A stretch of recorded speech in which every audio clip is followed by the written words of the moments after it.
Hola, hoy voy a hablarles sobre la higiene y cuidados en la prevención de enfermedades. ¿Qué es la higiene? Se refiere al aseo y limpieza de las personas, viviendas y lugares públicos. Incluye un conjunto de prácticas promovidas y reguladas por el gobierno. Brindan las normas para mantener la integridad física, intelectual y psíquica de las personas. Esta se divide en higiene privada y pública. En la privada, las personas se encargan de su aseo personal y limpieza de su entorno, y en la pública se encargan las autoridades y utilizan medidas colectivas para las comunidades.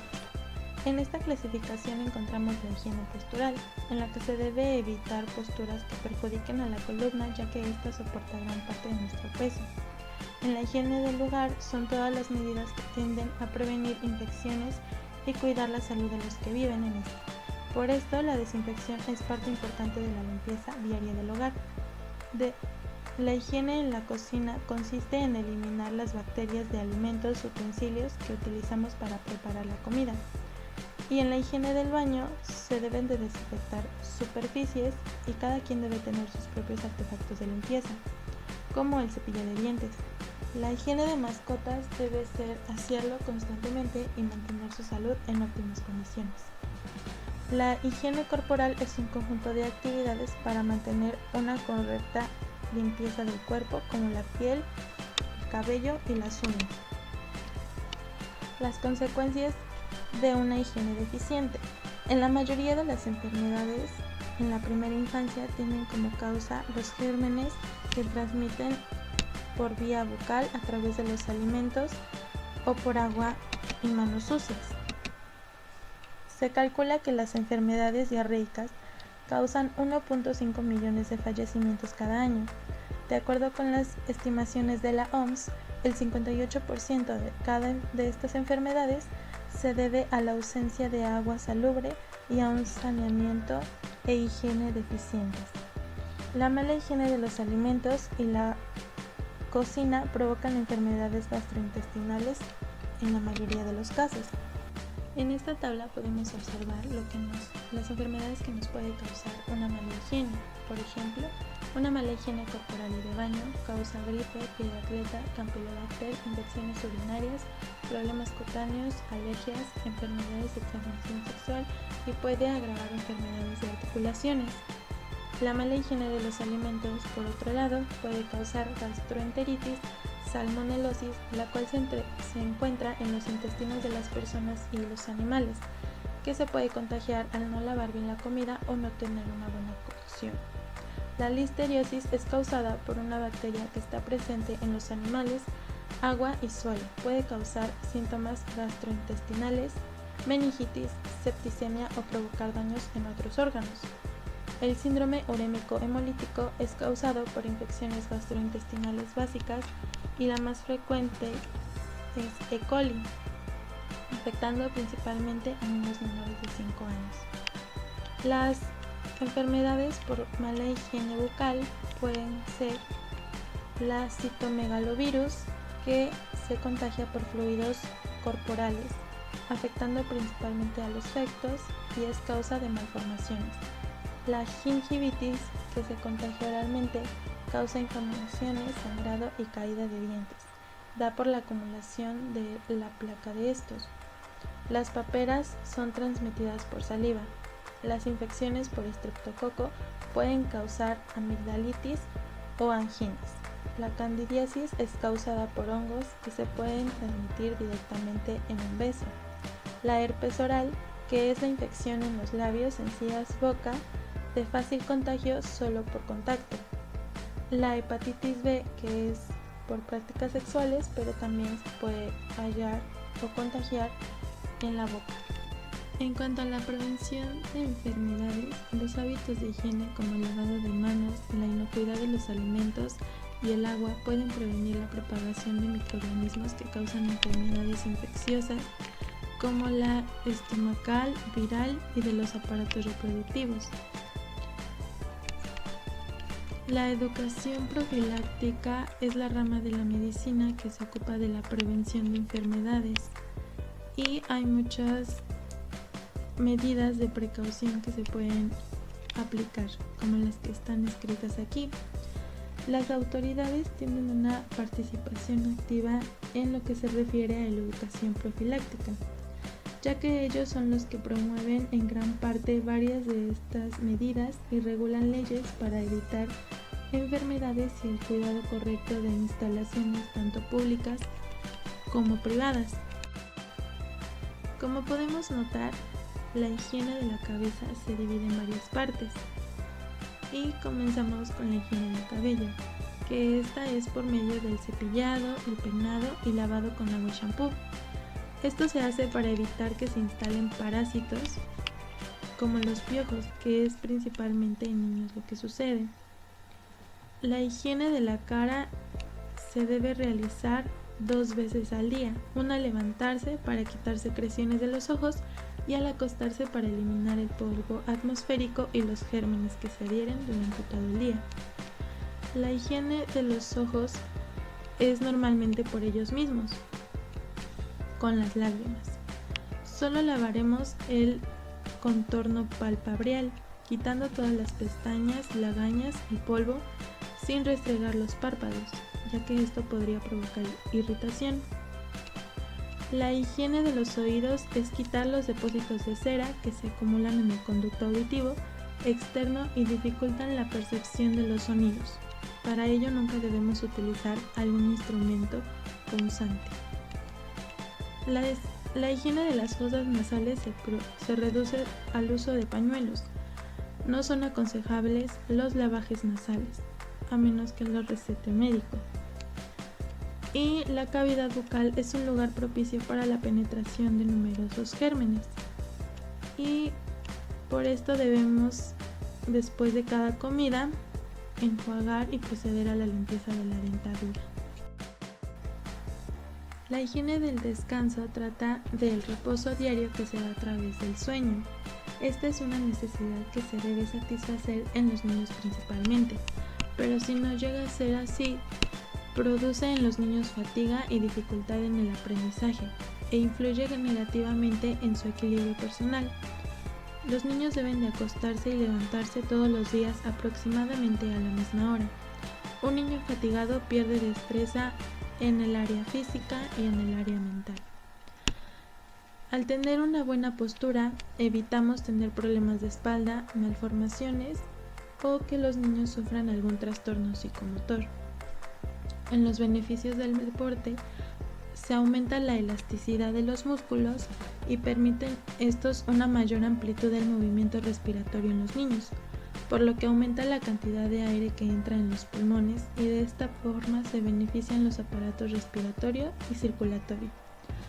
El aparato osteoartromuscular mejora gracias al ejercicio físico que aumenta la fuerza muscular, la flexibilidad de los músculos y las articulaciones, mejorando su calidad de vida, evitando así enfermedades.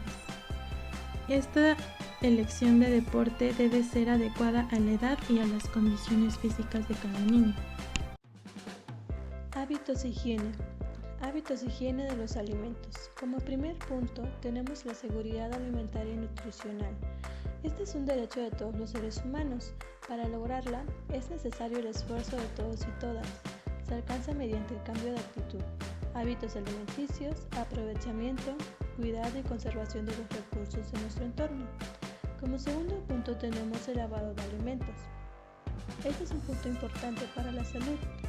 Aplicar las medidas higiénicas de los alimentos como el lavado de frutas y verduras antes de consumirlas. El lavado consiste en usar agua para eliminar tierra, impurezas, microbios o residuos de fertilizantes que se encuentran en los alimentos. Para algunos alimentos este lavado debe ser ligero, como en el caso del arroz o de las carnes. En otros tipos de alimentos debe usarse una esponja para restregarlos y lograr un lavado adecuado, como las frutas y vegetales. Como tercer punto tenemos la economía familiar. La economía familiar es un aspecto fundamental para mejorar la seguridad alimentaria y nutricional de los miembros de una familia. Es necesario utilizar bien los ingresos económicos de la familia para que se pueda garantizar una buena alimentación y los bienes, servicios básicos necesarios para una vida digna, saludable y productiva. Como cuarto punto tenemos el uso, transformación y conservación de los alimentos. Los alimentos tienen distintos usos. Pueden ser empleados para el consumo humano y animal. Durante el consumo de los alimentos es necesario tener en cuenta algunas normas básicas que permitan mantener la calidad e higiene de los alimentos. En la preparación de los alimentos se debe evitar la contaminación. Por lo tanto, se aconseja a las personas que lo elaboran mantener limpias las manos, utensilios y superficies donde preparan los alimentos. Como el quinto punto tenemos las creencias y tradiciones en la familia y la comunidad. Los hábitos alimentarios, creencias y tradiciones tienen su origen en la familia. Pueden reforzarse en el medio escolar y se contrastan en la comunidad en un contacto con los padres y con el medio social. Estas creencias influyen positiva o negativamente en la nutrición de las familias. Es necesario identificar aquellas que son valiosas y que debemos mantener. Como sexto punto tenemos alimentos nutritivos. Una dieta es balanceada cuando todos los alimentos contienen uno o más nutrientes en cantidades distintas. Cada nutriente desempeña una función concreta. Esta es la razón e importancia de una dieta variada para gozar de una buena salud y nutrición. Una buena alimentación debe ser completa, equilibrada, suficiente, adecuada e higiénica. Pilares de la seguridad alimentaria y nutricional. Como primer punto tenemos la disponibilidad. En esta los alimentos deben estar disponibles ya que se encuentran a nivel nacional o local, porque los producimos o porque los compramos. La disponibilidad de alimentos está estrechamente ligada a la producción, la importación, la exportación y el manejo de los alimentos. Como segundo punto tenemos el acceso. Sería el acceso a los alimentos. Deben de ser accesibles, lo que significa que todos podemos llegar a obtenerlos, porque los producimos, lo podemos comprar y porque los conocemos y aceptamos como alimentos. El acceso a los alimentos incluye el acceso físico y social. Se refiere al acceso económico para todas las personas. Como tercer punto tenemos el consumo. Los alimentos deben ser consumidos en las cantidades necesarias según los requerimientos nutricionales de las personas, por su edad, actividad y estado fisiológico. La distribución de los alimentos en la familia debe ser adecuada según las necesidades nutricionales de cada persona. Como último punto tenemos la utilización biológica. Aquí los alimentos deben ser utilizados por el organismo de la mejor manera para que las personas estén sanas, felices y productivas. Los alimentos deben ser inocuos, libres de contaminación y suciedad. Entonces, la utilización biológica se refiere a todas las condiciones externas que propician un adecuado aprovechamiento de los alimentos, como por ejemplo el agua potable, sanidad ambiental, salud y nutrición. Seguimos con la higiene ambiental. Bueno, este es un factor determinante para mantener una buena salud. Debemos mantener limpio el sitio donde se preparan los alimentos. Debe estar retirado de basureros, charcas de agua sucia y mantener libre de basura a los alrededores de nuestra casa. El basurero debe mantenerse alejado del lugar donde se preparan los alimentos y mantenerlo tapado, procurando no dejar la basura acumulada por mucho tiempo, porque los desperdicios, además del mal olor, atraen moscas, cucarachas, bichos, etc. Otro punto es la higiene de utensilios. Los utensilios y recipientes que se utilizarán en la preparación de los alimentos, como lo son las ollas, cucharones, así como los que se usan para servir los alimentos, platos, vasos, cucharas, se deben lavar con agua y jabón antes y después de su uso. Una vez lavados, poner a escurrir boca abajo sobre una mesa limpia o bien tapados con un trapo limpio, para protegerlos del polvo e insectos. Mascotas. Bueno, aquí las enfermedades se transmiten de los animales a las personas, reciben el nombre de zoonosis. Hay que resaltar que no siempre el animal debe parecer enfermo para ser capaz de transmitir una enfermedad. Aunque se mantenga en buenas condiciones o sin contacto directo, con otros animales puede también adquirir ciertas enfermedades. Aquí las principales formas de transmisión de las enfermedades son el contacto con las heces de los animales, contacto con secreciones como lo es la orina, contacto directo entre animales y personas, mordeduras, picadura de insectos, etc. Para evitar enfermedades están los siguientes puntos: no permitir que la mascota lama la boca o heridas abiertas, mantenerlo libre de pulgas, evitar tener animales salvajes de mascotas, lavarse las manos antes y después de limpiar los objetos de la mascota, evitar contacto con el excremento, después de un arañazo o mordida lavar bien la herida y si es necesario ir al médico, no llevar a casa animales enfermos, evitar que la mascota coma excrementos de otro animal o basura y no darle comida cruda. Higiene y prevención del COVID. Medidas generales de salud, higiene y limpieza. Como primer punto tenemos el lavado de manos.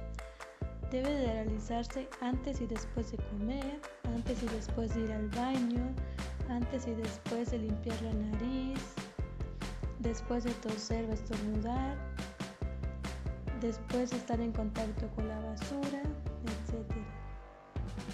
El lavado de manos debe ser, como primer paso, mojarse las manos con agua corriente. Segundo paso, aplicar una cantidad suficiente de jabón para cubrir las manos mojadas.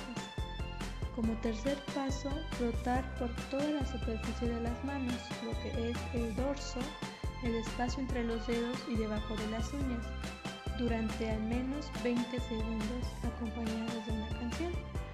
Como cuarto paso, enjuagar bien con agua.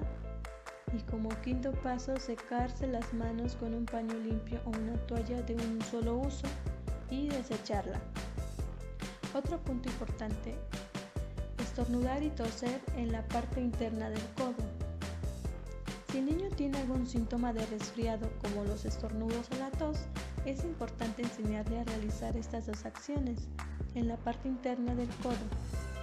De este modo evitamos que las posibles bacterias o virus acaben en las manos y pueda trasladarlas a otras superficies, como lo son sus juguetes o a nosotros mismos. Otro punto importante es no tocarse la boca, la nariz ni los ojos.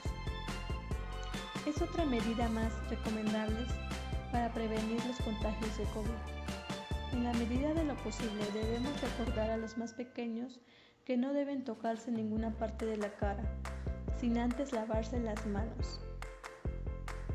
Otro punto importante es el cepillado de dientes y lengua. Al igual que todas las medidas anteriores, cepillarse 3 veces al día los dientes y la lengua puede prevenir la aparición de enfermedades bucodentales, por lo que podemos completar la rutina de hábitos de higiene enseñándoles la importancia que tiene la salud bucodental.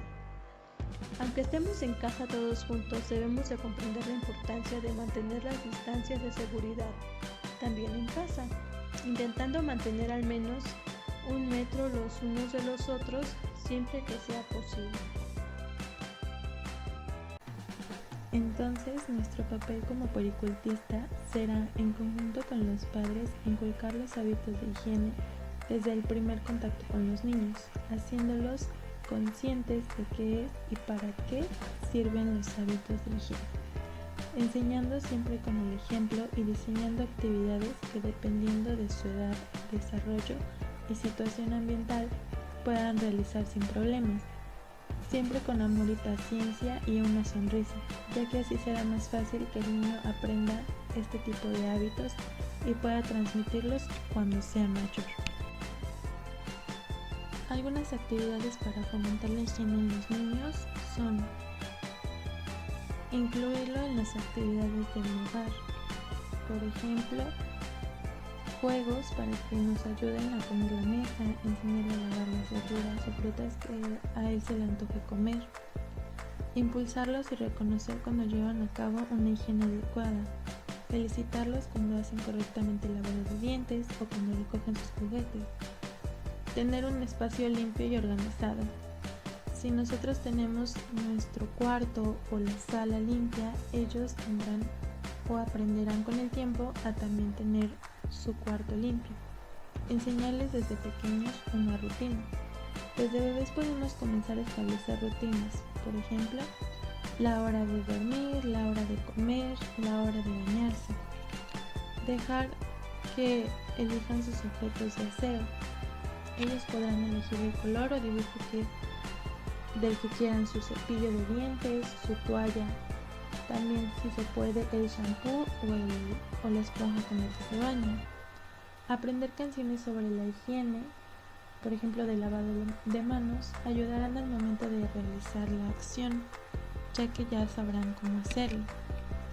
También poner imágenes con indicaciones donde va cada objeto les ayuda, ya que es más fácil reconocer las imágenes que las palabras, y esto es mejor cuando los niños apenas están aprendiendo a leer. Enseñarle para qué y cómo se ocupa cada herramienta de la higiene, por ejemplo el jabón, el cepillo de dientes, el agua, no hay que desperdiciarla, cómo se pone la ropa y para qué. Animarlos a realizar actividades físicas, salir a correr o caminar con ellos, no usar siempre el celular. Inculcar hábitos desde bebés, como por ejemplo cepillarles los dientes desde muy pequeños, bañarlos continuamente, alimentarlos correctamente. Inculcar con el ejemplo. Como mencioné antes, los niños aprenden con el ejemplo, así que debemos ser congruentes con nuestras acciones y con lo que decimos enfrente de ellos. Otras actividades que podemos hacer es mostrarles, como ya les había mencionado, cada herramienta para la higiene. Por ejemplo, cómo limpiarse a la hora de ir al baño. Sencillamente con unos globos y con un poco de papel se lo podemos mostrar. Enseñarle que debe lavarse las manos antes de comer y en todos los momentos que se debe de hacer el lavado de manos. Los juegos de mesa también son muy prácticos, se pueden dar miles de utilidades a ellos. También podemos hacer juegos de mímica con niños más grandes, en las que metamos actividades de higiene.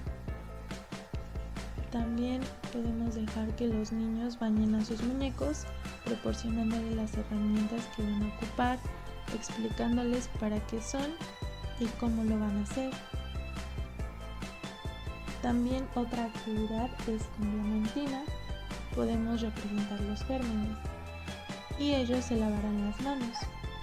Después, al terminar, verán que pueden quedar pedacitos de diamantina y así se hará más obvio que el lavado de manos es malo o es bueno, ya que se verá evidenciado que los gérmenes no se cayeron totalmente. Y bueno, esto es todo. Muchas gracias. Hasta luego.